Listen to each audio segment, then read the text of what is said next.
아멘. 여러분, 안목이라는 말을 자주 사용하십니까?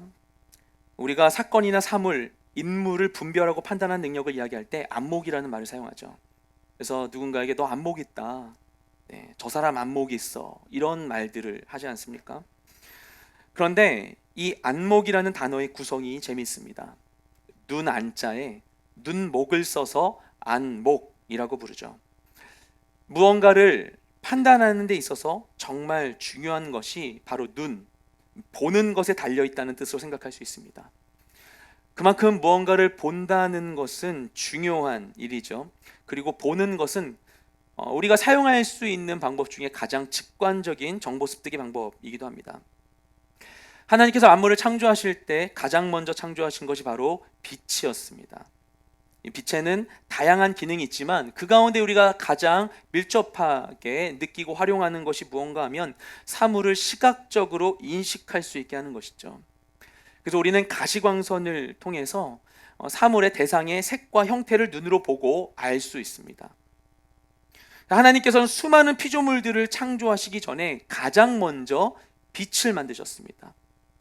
그래서 땅과 하늘을 만드시기 전에 그보다 먼저 볼 수 있는 환경을 갖추시고 나서 다른 것들을 창조하신 것이죠. 그래서 빛이 창조된 이후에 지어진 모든 것들은 그냥 지어질 때 보여짐으로써 자연스럽게 그 존재를 나타낼 수 있었던 것입니다. 지어진 모든 것들이 바로 그 존재를 나타낼 수 있는 환경 가운데 하나님이 이것을 창조해 주신 것이죠. 그렇게 해서 하나님은 보이는 세상을 만드셨습니다. 보는 것은 그래서 하나님께서 창조 세계에 가장 먼저 허락하신 일인 것이죠. 그리고 보는 것은 대상을 인식하는 아주 중요한 행위입니다. 많은 분들에게 오랫동안 사랑받고 있는 나태주 시인의 풀꽃이라는 시가 있습니다. 자세히 보아야 예쁘다, 오래 보아야 사랑스럽다, 너도 그렇다, 이런 것이죠. 왜 웃으시죠? 절 보면서 특히 공감하시나요? 네. 길에 핀 평범하고 보잘것없는 풀꽃도 자세히 보고 오래 본다면 그런 예쁘고 사랑스러운 대상이 된다는 것입니다. 네. 나태주 시인은 본래 초등학교 선생님이었습니다. 초등학교에서 오랫동안 교편을 잡고 계시다가 교장 선생님까지 하시고서 정년 퇴임하셨어요. 근데 그분의 한 인터뷰 영상을 보게 되었는데요, 이 시에서 이야기하고 있는 너가 누구냐라고 물어보니까 불특정 다수를 말하는 것이래요. 근데 특히 본인이 가르쳤던 어린아이들 중에서 말 안 듣고 까칠하고 거친 아이들을 생각하고 이 시를 썼다고 이야기합니다. 그러면서 말씀하시는 게 선생님이나 부모들은 아이들을 예쁘게 볼 필요가 있대요. 그런데 이런 애들을 어떻게 봐야 예쁠까? 이런 애들은 어떻게 봐야 사랑스러울까 고민을 한 거예요. 그리고 자세히 오래 보자는 결론에 이르렀다고 이야기합니다. 결국 자세히 보고 오래 보는 것은 무엇인가? 이것은 우리가 세상을 보는 다양한 방법 중에 하나의 방법일 뿐인데, 그런데 우리가 자세히 오래라도 봐서 우리가 세상을 더 사랑스럽고 이쁘게 보자는 것이 이 시에 담은 내용이라고 설명하고 있습니다. 우리가 대상을 어떻게 보는가 하는 것이 우리의 경험과 이 세상을 변화시킨다는 것이죠. 그만큼 보는 것은 중요합니다. 그리고 잘 봐야 합니다. 우리가 보는 것에 대해 실수할 때 문제가 발생하게 되죠. 창세기 3장에는 최초의 인류인 아담과 하와를 향한 뱀의 유혹이 등장합니다. 처음 하와에게 접근한 뱀은 이렇게 이야기합니다. 너희가 그것을 먹는 날에는 너희 눈이 밝아져서 하나님과 같이 되어 선악을 알게 될 거야. 그 말을 듣고 하와가 선악과를 다시 보는데 뭐라고 했냐면은 먹음직도 하고 보암직도 했다. 그래서 하와는 선악과를 따서 아담과 함께 먹습니다. 그러자 어떻게 됩니까? 그들의 눈이 밝아져서 자신들의 벗은 상태를 인지하게 되었어요. 죄가 보는 것에 영향을 미친 것이죠. 그것이 그들의 정체성과 그들의 영적인 상태를 결론 짓게 되었습니다. 요한일서 2장에서 요한은 이 세상의 것들을 사랑하지 말라고 우리에게 경고합니다. 그러면서 이 세상의 것을 사랑하면 어떤 일이 일어나는가? 아버지의 사랑이 우리 안에 채워지지 않는데요. 세상 것들이 가득해서. 그러면서 제시하는 우리가 경계해야 되는 세상의 것들 세 가지가 있는데 그 중에 하나가 무엇인가? 안목의 정욕입니다. 눈으로 보는 것, 그렇죠? 이 세계 욕구, 우리의 눈으로 보는 것과 우리가 다른 이에게 보이고자 하는 것이, 그것이 우리의 마음을 묶고 만다는 것이죠. 최근 우리가 큐티하고 있는 요한계시록 3장에서 하나님께서는 라오디게아 교회를 향해서 말씀하셨어요. 그들을 책망하시는 내용 중에 하나가 무엇인가 하면 그들이 눈먼 사실을 모르고 있다는 것에 책망하십니다. 너희가 눈이 멀었다. 그래서 너네가 사실은 헐벗고 너네가 가난하고 비참한 상태 가운데 있는데 너네는 스스로 부유하고 괜찮다라고 착각하고 있다. 그래서 안약을 사서 눈에 발라라 라고 말씀하십니다. 제대로 보지 못하여서 생기는 그들의 모든 영적인 빈곤함과 어려움에 대해서 하나님이 책망하시고 그것에서 돌이키라고 말씀하시는 것이죠. 하나님은 우리가 보도록 세상을 창조해 주셨고 볼 수 있는 존재로 우리를 지어주셨어요. 그리고 우리가 무엇을 보고 있는가에 대해서 관심 가지고 계시는 것입니다. 내가 무엇을 보고 있는가, 어떻게 보고 있는가, 그것에 관심 가지고 계시기에 안약을 사서 너의 눈에 발라 잘못 보고 있는 것을 돌이켜라라고 우리에게 말씀해 주시는 것입니다. 그래서 우리는 잘 봐야 합니다. 하나님 주신 이 시각이라고 하는 감각을 잘 사용해야 하는 것이죠. 그리고 잘 보지 않으면 어떻게 되는가? 진실을 놓치고 오해하게 됩니다. 이전에 제가 다른 공동체에서 섬길 때 지체분들이 주기적으로 방문해 섬기는 교회가 있었어요. 오디오 사역을 하는 다른 교회였는데 그곳에 이제 여자 목사님께서 홀로 주변에 어렵고 외로운 이웃분들을 섬기고 계셨어요. 청년분들이 정기적으로 방문해서 그분들에게 반찬도 드리고 말동무도 해드리고 있었습니다.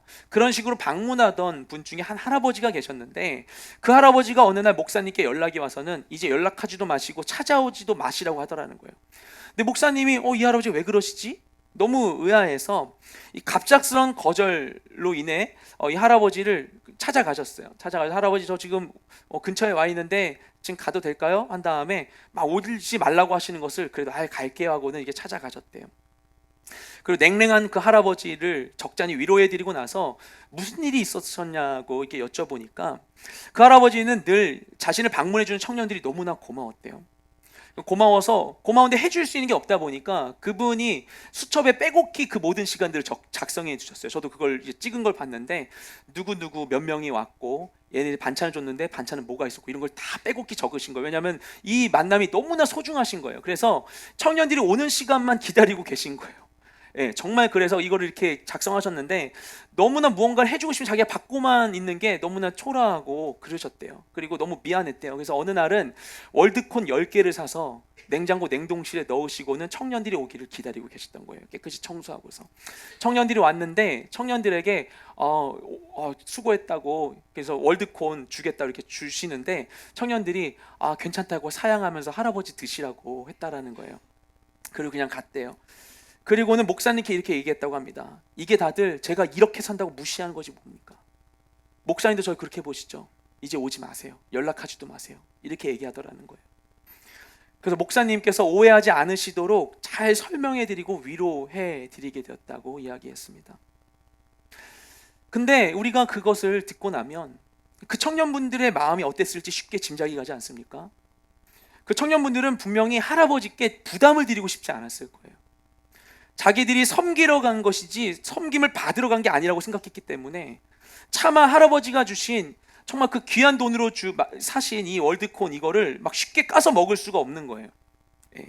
마음 편히 먹을 수 없기에 할아버지 드시라고 사양했었던 것이죠. 하지만 그들은 할아버지가 내민 그 월드콘에 담겨있는 할아버지의 마음은 보지 못한 것이죠. 한편 할아버지도 그들에게 자신이 무언가를 주고 싶다는 마음 때문에 그들 안에 있는 배려와 사랑의 마음을 보지 못하고 그들의 말과 행동을 거절과 무시로 오해하게 되었습니다. 우리가 대상을 제대로 보지 못하고 오해할 때 이 오해는 관계에 심각한 장애물을 일으킵니다. 그래서 우리는 나태주 시인이 이야기한 것처럼 서로를 자세히 오래 볼 필요가 있는 것이죠. 우리 더블 청년부의 새로운 텀을 시작하면서 관계에 대한 주제로 말씀을 나누었는데요. 어쩌다 보니까 관계 시리즈가 되었어요. 의도한 건 아니었는데. 그래서 오늘은 그 마지막으로 서로를 우리가 어떻게 건강하게 바라봐야 하는가에 대한 말씀을 나누고자 합니다. 오늘 우리가 본 본문인 사도행전 3장은 그 앞에 있는 1, 2장의 내용으로부터 연속적으로 이어져 있습니다. 사도행전 1, 2장에 무엇이 나와 있는가 하면 예수님께서 승천하신 후에 오순절 성령 강림 사건을 경험한 이들로부터 초대교회가 시작되었음을 보여줘요. 그리고 오늘 본문인 이 3장으로부터 7장까지는 이 초대교회, 처음 결성된 이 교회가 외적인 위기와 내적인 갈등 속에서 성장해가는 그 모습을 보여주고 있습니다. 그리고 그 내용의 시작이 되는 것이 바로 오늘 본문인데, 그 오늘 본문은 베드로의 유명한 치유 사건이죠. 그래서 이 사건과 이 사건에서 이어지게 되는 베드로의 두 번째 설교가 있어요. 이 설교가 사내들인 공회와의 충돌을 촉발시키는 시발점이 된 아주 중요한 사건이 됩니다. 그렇게 되는 오늘 본문을 통해서 주시는 하나님의 메시지를 우리가 함께 보기 원합니다. 우리 1절과 2절 말씀 읽겠습니다. 시작.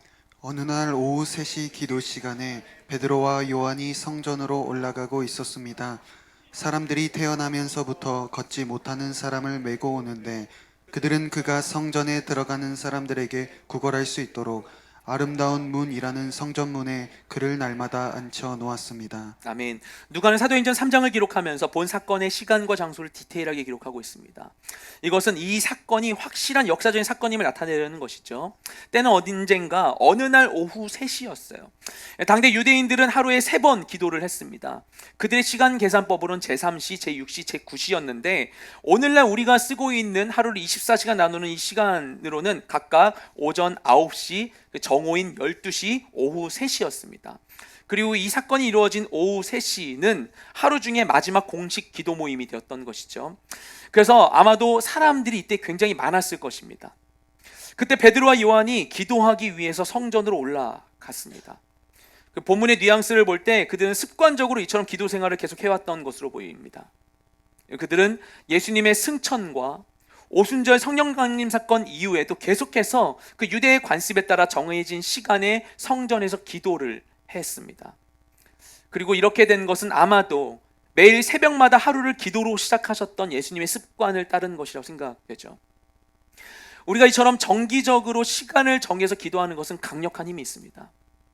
하나님께서 이집트에서 이스라엘을 구출해내시고 그들을 하나님의 백성으로 새롭게 디자인하시면서 새로운 그들의 삶에 절기와 안식일이라는 시간적인 시스템을 적용시키셨습니다. 어떻게 이들이 살아가게 하셨는가? 하나님이 정하신 때, 정하신 날에 하나님을 예배하고 하나님의 일을 하도록 그들이 그런 삶을 살도록 그 삶을 구성해 주신 것이죠. 그렇게 함으로써 우리의 모든 삶의 주인이 하나님이심을 몸소 체험하고 우리에게 주신 시간을 거룩하게 하는 것입니다. 우리가 매주 이 일요일을 정해서 이때 모여서 예배하는 것, 그렇죠? 우리가 어떤 기도의 시간을 정해서 기도하는 것, 우리가 특정한 절기 가운데 특별한 예배를 드리는 것, 이 모든 것이 우리에게 그와 같은 의미가 있는 것이죠. 그리고 같은 맥락에서 하나님께서 우리 공동체에도 기도의 시간들을 허락해 주셨어요. 와이파이나 이그나잇, 그리고 여의도 홀리스타가 그것이죠. 지금 아까 광고 드렸지만 기도 학교를 진행하고 있는 것도 다 그와 같은 연장선상 가운데 있는 것입니다. 모든 것이 우리가 정기적으로 기도하며 하나님께 나아갈 수 있는 좋은 기회가 되는 것이죠. 제가 교육자로서 서 있는 가운데 여러분에게 해드려야 되는 가장 중요한 것이라 하면 제 생각엔 여러분이 각자가 하나님의 자녀로서 그리스도인으로서 건강한 삶을 꾸려갈 수 있도록 길을 내어드리고 도와드리는 게 제가 할 수 있는 역할인 것이죠. 이렇게 가시라고, 잘 가고 계시다고 해드리는 것, 여러분이 주체적인 하나님의 자녀로서 살아갈 수 있도록. 근데 하나님이 우리에게 주신 놀라운 살아간 영적인 권세가 있는데 그게 무엇인가 하면 기도하는 것이에요. 그것을 할 수 있도록 도와드리는 게 제가 여러분에게 해드릴 수 있는 아주 귀한 역할이라고 생각을 합니다. 여러분에게 주어져 있는 기도의 시간들을 여러분 놓치지 마십시오. 또한 여러분 삶 가운데 기도할 수밖에 없는 답답한 사건들을 그냥 넘기지 마십시오. 하나님 그 시간에 나의 마음을 드리는 기도를 받기를 원하십니다. 그렇죠? 곧 이제 작은 예수 40일 새벽 기도회도 시작하는데 우리가 기도로 하루를 시작하고 한 해를 시작하며 하나님의 역사하심을 누리게 되길 소망합니다. 이처럼 베드로와 요한이 오후 3시 기도 시간에 맞춰서 성전에 올라가고 있었는데 마침 그때 어떤 일이 있었는가? 사람들이 태어나면서 걷지 못하는 한 사람을 메고 왔습니다. 그리고 그를 아름다운 문이라고 하는 이름의 성전 문 앞에 앉혀 놓았어요. 이 성전은 어떤 곳인가? 성전의 동편에 나 있는 입구였는데, 이 성전 동편이, 성전 자체가 예루살렘의 동쪽 끄트머리에 이제 몰려 쏠려 있거든요. 그래서 동쪽 끄트머리에 있는 성전에서도 동쪽 끝에 나 있는 문이었어요. 그래서 이 문이 예루살렘 동쪽 끝에서 기드론 계곡을 사이에 두고 감람산을 마주보고 있는 그런 문이었습니다. 예루살렘에 가는 관문처럼도 느껴졌었던 그런 문이죠. 기록에 따르면 이 문이 매우 크고 아름답게 꾸며졌었던 것으로 보입니다. 이 문이 성전의 초입에 이방인의 뜰로 가는 문이었기 때문에 굉장히 많은 사람들이 드나들었을 것입니다. 여기로는 그러니까 이방인도 갈 수 있고 유대인도 갈 수 있고, 여기를 통해서 갈 수 있는 사람들의 종류가 많았기 때문에 그만큼 많은 사람들이 왕래하는 그런 곳이었죠. 또한 이때는 하루 중 금식 시간, 기도 시간의 마지막 공식 기도 시간인 오후 3시였습니다. 사람의 통행이 가장 많은 장소에, 하루 중 가장 사람의 왕래가 많을 시간에 사람들이 선천적으로 안진뱅이였던 사람을 앉혀놓았어요. 목적은 무엇인가? 구걸하도록 하기 위한 것이었죠. 그래서 그 당시에 지금으로부터 약 2000년 전에 벌써 조직적이고 사업화되어 있던 구걸 행위가 존재했다는 것입니다. 이후에 4장 22절 말씀을 보면 그 안진뱅이의 나이가 40이 넘었다고 이야기해요. 그러면 그는 나면서부터 40년이 넘게 장애인으로 살아왔던 것이죠. 그리고 그 시간 동안 꽤 오랫동안 다른 사람들을 위한 돈벌이 수단으로 살아왔다는 것을 짐작하게 합니다. 당시에 장애인의 인권 같은 것은 생각할 수도 없겠죠. 그리고 이 사람을 메어왔잖아요. 메어왔다는 것은 오늘날과 같은 보행기구들이 개발되지 않았다는 것을 또 짐작할 수 있게 됩니다. 그래서 신체적 결함으로 인한 이동의 제한은 생존의 걸림돌이 되었을 것이에요. 그리고 살기 위해서 다른 사람들의 도움을 의지해야만 하는 그 사람은 이처럼 행인들의 종교적인 양심에 기대어서 자신의 불행을 팔아야만 했습니다. 장애와 아픔이 위로와 보호의 대상이 되지 못하고 오히려 착취와 이용의 대상이 되어야만 했던 당대 이스라엘의 아픈 현실을 보여주는 상황인 것이죠. 성전을 오가는 수많은 당대 이스라엘 사람들 중에 그런 그를 제대로 봐주는 이가 한 명도 없었던 것입니다. 그리고 바로 그곳에 베드로와 요한이 이르게 됩니다. 우리 3절부터 6절까지 말씀을 함께 읽겠습니다. 시작. 베드로와 요한이 성전으로 들어가려는 것을 보고 구걸했습니다. 그러자 베드로가 요한과 함께 그를 주목하면서 우리를 보시오라고 말했습니다. 그는 그들에게서 무엇을 얻을까 하고 그들을 쳐다보았습니다. 베드로가 은과 금은 내게 없으나 내게 있는 것을 당신에게 주겠소. 나사렛 예수 그리스도의 이름으로 일어나 걸으시오라고 말하고. 아멘. 성전 문 앞에서 구걸하던 안진뱅이 앞에 베드로와 요한이 지나갑니다. 그리고 그 안진뱅이는 여느 사람에게 그랬듯 베드로와 요한에게도 구걸합니다. 그런데 베드로와 요한은 그를 주목하고는 예수님의 이름으로 병을 치유하게 되죠. 이 짧은 만남 가운데, 이 3절부터 6절까지 말씀 가운데 이들은 서로를 계속해서 봅니다. 본다는 단어가 여러 번 등장해요. 3절에서 안진뱅이는 베드로와 요한을 보고 구걸합니다. 그러자 4절에서 베드로와 요한은 안진뱅이를 주목하면서 말합니다. 우리를 보시오. 그러자 그는 이들에게서 무엇을 얻을까 하는 마음으로 그들을 쳐다보았습니다. 베드로와 요한 두 사람과 안진뱅이의 시선이 서로를 향하는 이 짧은 시간은 우리가 서로를 어떻게 바라봐야 하는지에 대한 중요한 단서들을 제공해 줍니다. 이 말씀을 통해서 타인과 세상을 바라보는 우리의 눈이 보다 성숙해질 수 있기를 소망합니다. 그럼 과연 우리는 어떻게 보아야 하는가? 첫째, 욕망의 눈이 아닌 사랑의 눈으로 봐야 합니다. 안진뱅이는 베드로와 요한이 지나가자 다른 이들에게 그랬듯이 그의 지난 40년 인생이 늘 그래왔듯이 별 의미 없이 구걸합니다. 그에게 있어서 이 베드로와 요한이 누구인지 중요하지 않았어요. 그냥 이 순간 그들은 그저 돈벌이 수단에 불과했습니다. 자신은 이 시간에 돈을 많이 받으면 그만이었고 눈에 보이는 사람들은 모두 돈으로밖에 보이지 않았을 것입니다. 그렇게 자신의 욕망의 눈으로 대상을 바라보니 상대방을 제대로 볼 수 없게 된 것이죠. 자기 앞에 있는 베드로와 요한이 정말 자신에게 무엇을 해줄 수 있는지는 알 수 없는 것입니다. 결국 더 가지고자 하는 욕망은 오히려 우리의 시야를 좁게 만들고 우리의 영혼을 빈곤하게 하는 것입니다. 그러나 베드로와 요한은 안진뱅이와 그의 구걸 행위를 그냥 슥보고 지나치지 않습니다. 오랜 세월 동안 다리가 나을 것이란 소망도 없이 그냥 같은 자리 가운데에서 그저 구걸이나 하며 살고 있는 이 안타까운 인생을 그들은 예수님의 마음으로 바라봅니다. 아, 그 사람 성전 문 앞에 있는 그 거지, 그냥 늘상 있는 일이지, 아무것도 변하지 않아. 그냥 그 사람 그런 인생인가 보지, 뭐 그런 것까지 신경 써 하면서 어쩔 수 없는 일로, 당연한 일로 여길 수도 있었을 것입니다. 하지만 그들은 그렇게 하지 않고 그 안진뱅이를 주목하여 봅니다. 그리고 그에게 말하기를 자신들을 주목하여 보라고 이야기해요. 그들을 보면서 당신도 우리를 보십시오. 상대방을 수단으로, 욕망의 도구로 보지 않고 그 사람 자체를 보는 것이죠. 그리고 자신을 돈벌이 수단으로만 보고 있는 그를 향해서도 그의 기대가 아니라 나 자신을 보라고 이야기하는 것입니다. 그렇게 그 서로가 서로를 바라보는 바로 그때 기적이 일어나게 됩니다. 우리의 삶도 마찬가지죠. 여러분은 어떤 눈으로 사람들을 바라보고 계십니까? 내가 원하는 것이 무엇인가에 따라서 내 눈앞에 있는 사람들도 다르게 보입니다. 지난 월요일에 홀리스타 끝나고 리더십 분들과 전도사님하고 멘토님하고 함께 여의도역 5번 출구 앞으로 홀리스타 홍보를 하러 갔어요. 출근 시간에 수많은 사람들이 지하에서 올라와 거리로 쏟아져 나왔습니다. 여의도역에서 출근하는 사람 직장이 너무 많으니까 원래 여의도 5번 출구에는 에스컬레이터 2개가 있어 하나 내려가 하나 올라가는 것인데 아침에는 둘 다 올라가는 것으로 세팅되어 있어요. 계속 사람들이 올라오는 것입니다. 근데 평소였다면 그냥 아침에 출근하는 수많은 사람들이라고 생각하고 지나쳤을 거예요. 예전에 그 4번 사거리 근처에 있는 황태국밥집에서 빛을 내려다보면서 아, 사람들이 개미 같아요 이러면서 얘기를 나눴었거든요. 막 개미굴에서 나오는 것 같이 막 보이는 거예요. 나랑 관계없는 타인들이니까 그냥 사람들 많다 생각했는데, 이분들에게 여의도 홀리스타 이 기도의 자리가 있다는 것을 알려주려고 하니, 그래서 직장 위한 새벽 기도입니다 하면서 이렇게 막 나눠줬거든요. 근데 그렇게 하면서 이 사람들을 바라보니까 이 사람들이 자세히 보이는 거예요.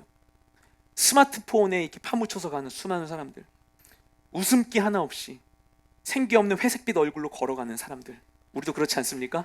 예. 그들을 보니까 안타까운 마음이 일어났습니다. 다르게 보면 다르게 보이는 것입니다. 그 가운데 꽤 많은 분들이 받아주셨어요. 어떤 분은 지나쳐 가다가도 새벽 기도라는 말에 돌이켜가지고 받아가는 분들도 계셨었고요. 그러면서도 아, 이분들 마음 가운데 이런 하나님의 자리에 대한 갈망이 있을 수 있구나라는 생각들이 또 함께 섬긴 사람들의 마음을 따뜻하게 만들기도 했습니다. 다르게 보고 다르게 접근하면 우리가 누리는 것이 우리의 예상과는 달라지게 되는 것이죠.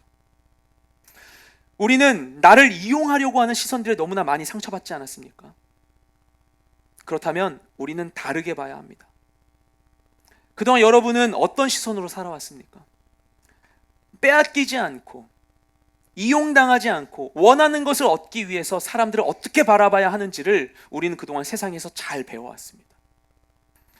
하지만 다른 사람을 볼 때 이 사람이 내게 유익한가 아닌가를 기준으로만 보게 된다면 그럼 우리는 참된 것을 눈앞에 두고도 보지 못하고 결국 그 인생은 더 빈곤해지게 되는 것입니다. 다른 사람을 볼 때 대가를 바라기보다 사랑의 눈으로 바라보고 진심으로 대할 때 그때 우리 삶의 변화와 회복이 일어나게 되는 것입니다. 또한 우리는 어떻게 보아야 하는가? 둘째로 표면적 필요가 아닌 이면적 필요를 봐야 합니다. 안진뱅이가 베드로와 요한에게 구한 것은 돈이었습니다. 하지만 베드로와 요한이 그에게 준 것은 돈이 아니라 기도였죠. 그런데 결국 안진뱅이는 결과적으로 기뻐하고 만족하게 되었습니다. 자신이 먼저 구했던 것을 받지 못했음에도 불구하고 그에게 진짜 필요한 것을 얻었기 때문이죠. 베드로와 요한은 그의 진정한 필요를 알 수 있었습니다. 왜냐하면 그를 주목하여 봤기 때문입니다. 어쩌면 여기 나와 있지 않기 때문에 베드로와 요한은 실은 안진뱅이 마음 깊숙이 있는 진짜 갈망을 몰랐을 수도 있어요. 그냥 돈을 구하고 있는 그런 안진뱅이라고만 생각할 수도 있습니다. 근데 그들의 마음 가운데 그를 정말 살아있는 눈으로 보고자 했을 때 그들 마음 가운데 주시는 성령님이 주시는 기도하라는 그 마음에 그냥 순종한 것일 수도 있어요. 그렇게 보더라도 이 구걸하는 거지를 향하여서 하나님 주시는 그 순종의 마음을 통해 성령님이 역사하신 것이죠. 그래서 구걸하는 자에게 생뚱맞게 치유 기도를 할 수도 있는 것입니다. 하나님이 역사하시는 것이죠. 하지만 누군가의 말과 행동 이면에 있는 진정한 욕구를 아는 것은 쉽지 않습니다. 전 특히 그게 어려운 것 같아요. 그래서 아내하고 저하고 서로의 기대와 이해가 충돌할 때가 있습니다. 저는 생각하기를 제가 집에 별로 없어서 그렇지 적어도 집에 있을 때는 착실한 남편이라고 생각을 하는데 아내는 그렇게 생각하지 않는 것 같아요. 제가 생각하기에는 전 아내가 뭘 해달라고 하면 바로바로 하거든요. 세탁기 돌리면 돌리고, 설거지 해달라면 하고, 빨래 널어달라면 널고, 아이 시켜달라면 시키고, 시킨 대로 하니까 스스로 좋은 남편이라고 생각을 하고 있었어요. 근데 아내에게 있어서 저는 시켜야만 하는 남편인 거죠. 그렇죠? 그래서 아내가 집에서 저에게 무엇을 해달라고 할 때 저는 원하는 미션을 수행했으니까 아내의 요구를 들어줬다고 생각하지만 사실 저희 아내가 저에게 빨래 널어달라, 쓰레기 버려달라고 하면서 저에게 원하는 것은 단순한 미션 수행이 아니라 집안에 관심을 갖고 함께 해달라는 것이죠. 그런데 그 이면의 요구를 놓칠 때가 참 많습니다. 나 할 거 다 했어? 이런 다음에 이렇게 돌이키게 되는 순간들이 있는 것이죠. 저를 너무 그렇게 보지 마세요. 네, 그래서 제가 약한데 그럴 수 있어요, 우리가. 네, 저 잘하려고 노력하고 있습니다. 네. 예전에 그 박지원 대표님이 했었던 한 강의 중에 이런 이야기를 들었어요. 모든 사람의 말은 플리즈나 땡큐다 얘기를 하는 겁니다. 이게 무엇인가 하면 어떤 말들을 들으면 우리가 듣고 싶지 않은 말이 있어요. 막 들으면 막 화가 나고 짜증나서 듣고 나서 내 마음 가운데 좋은 피드백이 나오지 않는데, 그런데 그 상대방의 그 거친 말일지라도 그 말 속에 담겨있는 마음을 잠잠히 헤아려 보면 그 속에는 어떤 선한 진심이 있다는 거예요. 나에게 뭔가 얘기했다라는 거 안에서 이미 그 사람의 어떤 그 안에 있는 욕구나 그 안에 있는 바라는 것이 있다는 거예요. 근데 그것을 건강하게 표출하지 못하고 그렇게 확 하고 튀어나올 수 있다는 것입니다. 그러니 어떤 말 들을 때 이 표면적인 말로 상처받기보다는 이면에 있는 선한 진심을 믿고 대하라는 것이죠. 그런 경우는 아주 많을 거예요. 부모님이 연락이 와서 너 요즘 애비애미한테 전화도 안 하냐? 이런 말 하는 건, 그것은 전화 안 했다고 따지고 혼내려는 게 아니라 전화 좀 해줘, 걱정돼, 이런 얘기를 하고 싶은 것이죠. 자녀가 무언가 이제 잘 되고 있는지 물어보고 싶을 때 자녀가 막 이렇게 가는데 아니면 뭐 이제 출근하는데 막 뭐 자녀한테 막 요즘 뭐 잘 돼? 어떻게 뭐 잘하고 있어? 물어보는데 신경 꺼, 알아서 할게, 이 대답하는 것은 정말 신경 쓰고 각자 삽시다 엄마 얘기하는 게 아니라 걱정 끼치고 싶지 않아요 엄마, 뭐 이런 식의 제가 알아서 잘 할게요, 이런 마음을 담고 있는 것이죠. 직장에서 수많은 사람들이 그럴 수 있어요. 직장 상사가 나에게 하는 어떤 말들이 그냥 얘기해주면 좋을 것이 어떻게 보면 잘 보면 내가 싫어할 반응이 보여서 내가 이렇게 얘기하라고 하면 내 얼굴 딱 표정이 딱 이렇게 딱 구겨질 거 아니까 그것에 대해서 이런 거절감 때문에 상처 때문에 이렇게 돌려서나 꼬아서 말하는 경우들이 있을 수도 있습니다. 나 또한 그런 언어를 쓸 수 있어요. 그렇죠? 우리는 모두 진짜 욕구, 진짜 하고 싶은 말을 속에 담아두고 삽니다. 하지만 사랑의 눈으로 하나님의 마음으로 상대를 볼 때 그 이면에 있는 필요를 우리가 조금 더 알 수 있게 되는 것이죠. 그런데 진짜 문제는 무엇인가 하면 우리가 자기 자신의 진정한 필요와 욕구를 잘 알지 못한 채 살고 있다는 거예요. 그리고 더 중요한 사실은 하나님께서는 우리의 진짜 필요와 욕구를 아신다는 것입니다. 그래서 우리에게 가장 중요한 것은 나의 필요와 욕구가 무엇인지 파악하는 것보다도 사실 일단은 하나님께로 나아가는 것입니다. 그분께 예배하고 기도하는 것입니다.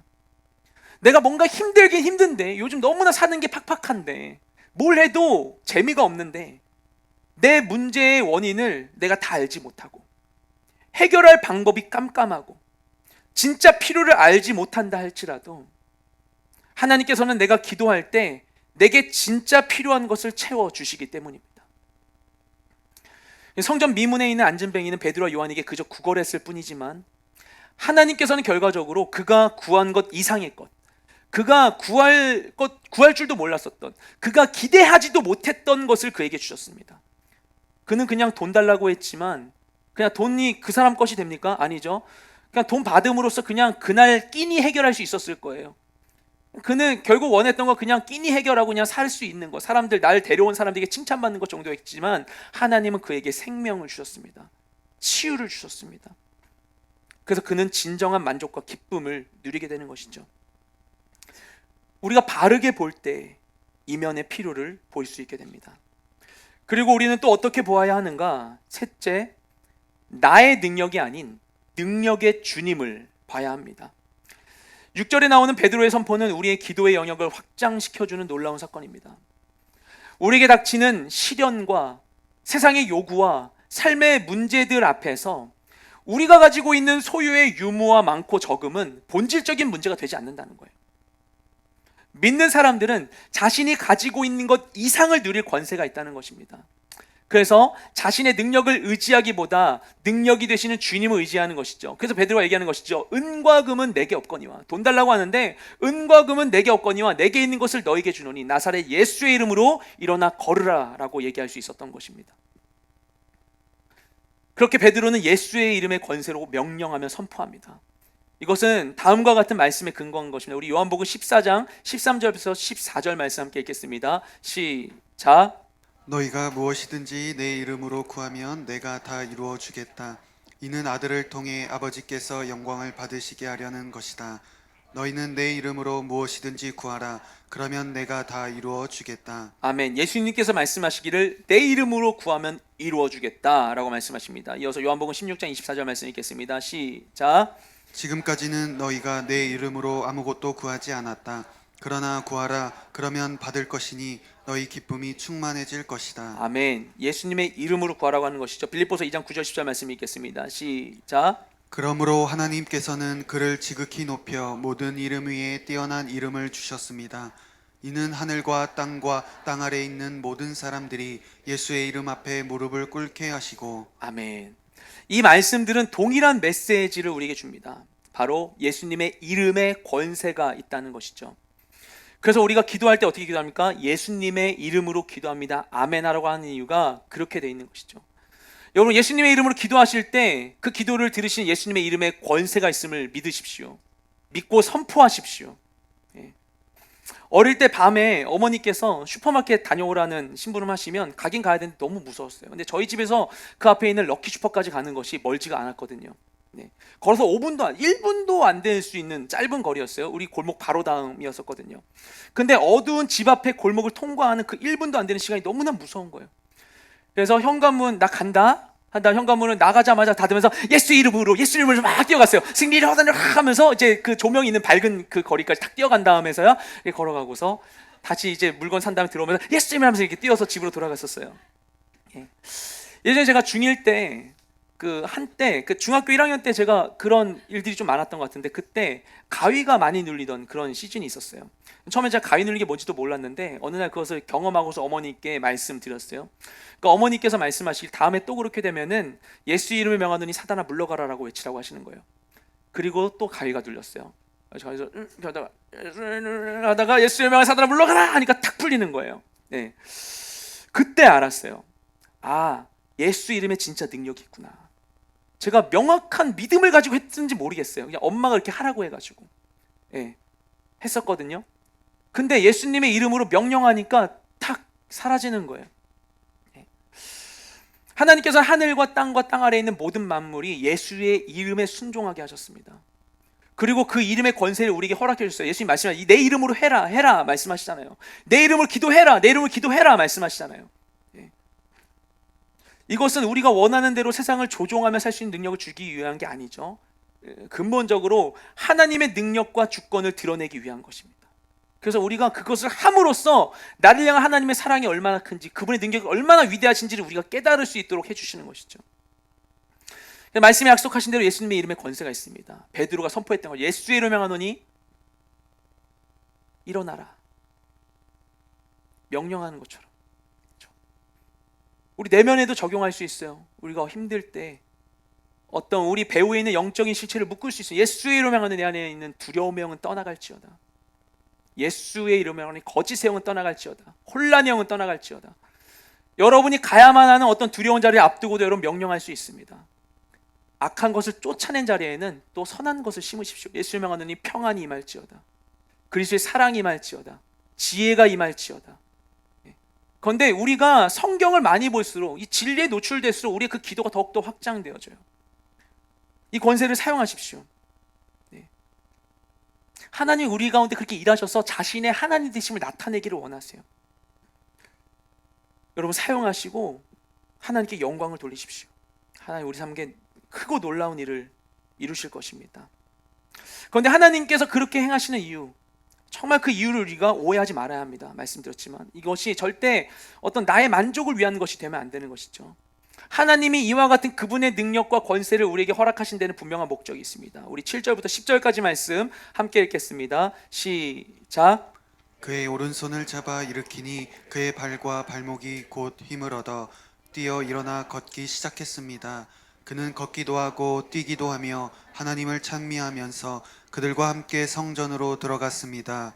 모든 백성이 그가 걸어다니는 것과 하나님을 찬미함을 보고 그가 성전 아름다운 문에 앉아 구걸하던 바로 그 사람임을 알아보고 그에게 일어난 일로 인해 몹시 놀라며 이상하게 생각했습니다. 아멘. 베드로가 선포하고 그의 손을 잡아 일으켰을 때 40년 넘게 나면서부터 안진병이었던 그 사람이 처음으로 서서 걷고 뛰게 되었습니다. 놀라운 사건이죠. 이 사건으로 인해 두 가지 반응이 일어나게 됩니다. 먼저 반응하는 대상, 기록되어 있는 사람은 안진뱅이였어요. 안진뱅이는 이 일로 인해 하나님을 찬미합니다. 하나님께서 행하신 일의 결과는 무엇인가 하면 하나님을 찬양하는 것이죠. 안진뱅이는 베드로를 찬양하지 않아요. 베드로 손잡고 감사합니다 선생님 이렇게 하지 않아요. 하나님의 역사심은 그분의 영광을 드러냅니다. 진정한 하나님의 능력은 하나님을 바로 보게 만드는 것이죠. 사람을 주목하지 않는 것이에요. 그리고 우리의 모든 섬김도 이처럼 하나님을 보게 하는 것이어야 합니다.